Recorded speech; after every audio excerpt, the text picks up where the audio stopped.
The first thing that surprises you is how kind they are. You expected crazy. You expected shaved heads and empty eyes. Instead, a woman with the warmest smile you ever seen hands you a cup of tea, remembers your name, asks about the thing you mentioned 20 minutes ago that your own family never bothered to. Remember, for the first time in months, maybe years, you feel seen. That's how it starts. Not with a knife, with a cup of tea. Nobody in history has ever joined a death cult. They joined a family. They joined a purpose. They joined the only group of people who ever made them feel like they mattered. The dying part comes later, so slowly you never see the exact moment. It becomes too late to leave, and by the time you can see it, you'll be the one holding the cup of tea, smiling at the next lonely person who walks through the door. This is your life at every level of a death cult. Level 1, the recruit. Let's get one thing straight, because it's the thing everyone gets wrong. You are not stupid. You are not weak. The idea that only broken people join cults is a comfortable lie that normal people tell themselves so they can believe it could never be me. It could be you. It's especially you when life has just knocked something loose. A breakup, a death, a move to a new city, a faith you just lost. Cults don't recruit at random. They recruit at funerals. They recruit in the comments section under a video about loneliness. They find people at the exact moment the floor has dropped out, and they offer the one thing that person is starving for. They call it love bombing. In your first weeks, you are showered with affection, attention, praise, and overwhelming flood of belonging that feels like the sun coming out after a lifetime of rain. Every doubt you raise is met not with anger, but with patience, with a gentle smile, with "we understand." We all felt that way at first. You're asked to do small things. Come to one meeting, then 2, share a meal, read one book. Each step is tiny. Each step is reasonable. That's the trap. Not one big terrible decision, but 1,000 tiny reasonable ones, each one making the last one make sense.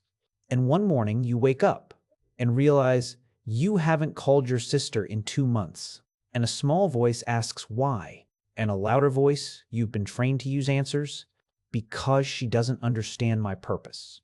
Level 2, the believer. Now you belong, and belonging has rules. The rules arrive gently, disguised as wisdom. The outside world is toxic, full of people who will drag you back down, who are jealous of the peace you found. Your old friends, they never really cared about you, remember? Your family, they're not ready for the truth. Slowly, without a single door being locked, your entire world shrinks to the size of the group. They become the only people you talk to, the only people you trust, the only people who are real. The doctrine gets stranger, but you don't notice, because it came in gradually, like water heating around a frog.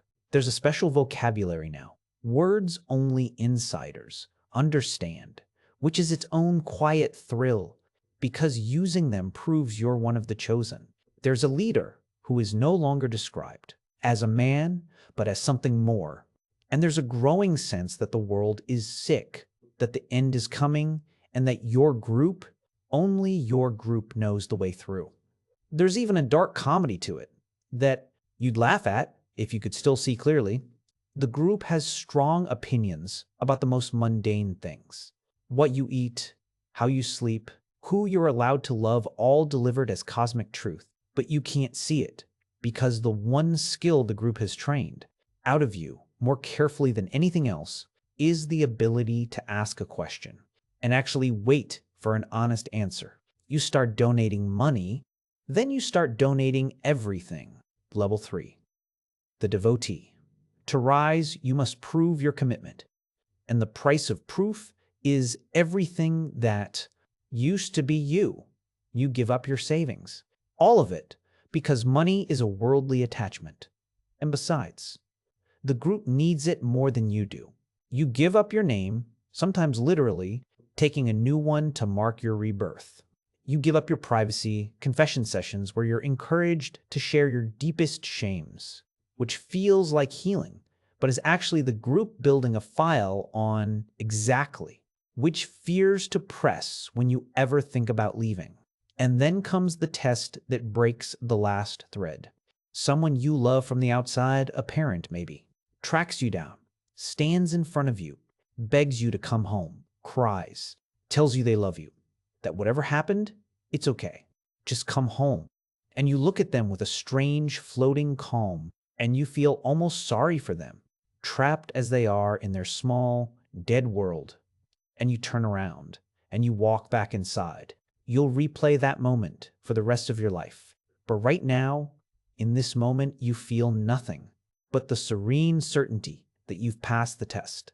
That night, the leader praises you in front of everyone, and the warmth of that approval is the strongest drug you have ever felt, and you would do it again. You would do anything to feel it again. That's the machine, fully built now, not chains. A person who guards their own cage, and thanks the jailer. Level 4, the enforcer. You've proven yourself, so now you're trusted. You move up into the ring around the leader. And here's the horror you don't let yourself name. You're not a follower anymore. You're a recruiter. You're the warm smile with the cup of tea. You do to the new arrivals exactly what was done to you, and you're good at it because you remember precisely which lonely wounds to press, since they're the same ones that were pressed in you. You're also now on the other side of the discipline. When a member has doubts, you're the one who counsels them, who reports them, who administers the punishment dressed up as help. You police the others. And because you police them, you know, with a cold certainty that others are policing you. The inner circle is the most surveilled place in the entire cult. The closer you get to the leader, the more dangerous your position, because you now know too much to ever be allowed to simply walk away. You start to catch glimpses behind the curtain. The leader who preaches poverty has money hidden. The prophecies that failed get quietly rewritten, and you feel the first cold crack of a thought. So dangerous, you can barely hold it. What if none of it was ever true? You crush the thought instantly, because you've seen what happens to people who don't. And because if it isn't true, then everything you gave, everyone you lost, the face of your crying parent you turned away from, all of it was for nothing. And that is a truth too heavy to survive. So you believe harder. Doubt in the inner circle doesn't cause you to leave. It causes you to double down. Level 5, the prophet's voice. Only a handful ever reach this level. The ones who speak for the leader, who interpret his will, who the ordinary members treat with the same.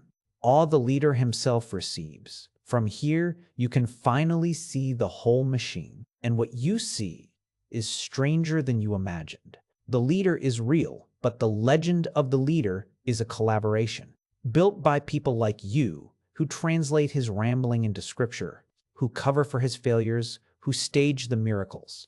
You're not just a believer anymore. You're a builder of the belief. And you learn the secret at the top of every death cult. The escalation can never stop. The group runs on intensity on each member, proving more devotion than the last. But devotion is a drug, and like any drug, the dose has to keep climbing to work. More money, more isolation, more extreme demands, more separation from the world. A death cult is called a death cult because there is only one demand left at the end of that escalating road, and everyone at the top can see it coming, like a wall at the end of a tunnel, and nobody knows how to make the train stop. Even the leader, you begin to suspect, is trapped by it now. He built a following that demands he be a god, and a god cannot admit doubt. A god cannot say, I was wrong. Everyone go home. He is a prisoner of the very worship he created, riding the same train toward the same wall, unable to pull the brake without admitting the whole thing was a lie. Level 6, the end. You always think you'll see it coming. The final day never looks like the final day. It looks like just another gathering. There's a calm in the room, almost peaceful. The leader speaks about transcendence, about leaving behind the sick and dying world, about how the group will step together through a door that ordinary people are too frightened to open. And the thing the outside world will never understand, when they read about it later, is that in this moment, surrounded by the only people who ever loved you, it doesn't feel like horror. It feels like belonging. It feels like the warm cup of tea, all the way back at the beginning, finally paying off. That's the cruelest architecture of the death cult. It doesn't drive you to the edge with fear. It walks you there with love, one reasonable step at a time, until the most unthinkable act feels like the final proof of everything you've become. The people who study these events afterward always ask the same baffled question: why didn't they just leave? And the answer is the whole story you just lived. By the time leaving was the only sane choice left, there was no longer a you that remained to choose it. There was only the group, and the group does not leave itself. Here's what I need you to take from this: the thing that actually matters. Not one person in that final room was stupid. Not one was crazy. Every single one of them was, at some earlier point, exactly where you are right now. A normal person watching a video, certain it could never happen to them. The only thing that separated them from you was timing. The moment a warm smile found them on the worst day of their life and offered them the one thing every human being is quietly starving for: to matter, to belong, to be seen. That's not a weakness in them. That's the oldest hunger in all of us. The death cult didn't invent it. It just learned to farm it. So the next time you hear about people who followed a leader off the edge of the world, don't ask how anyone could be so foolish. Ask what they were missing that a stranger with a cup of tea was able to give them, because that answer is the only thing that ever really keeps any of us safe. It always starts the same way, not with a knife, with kindness. Stay close to the people who knew you before.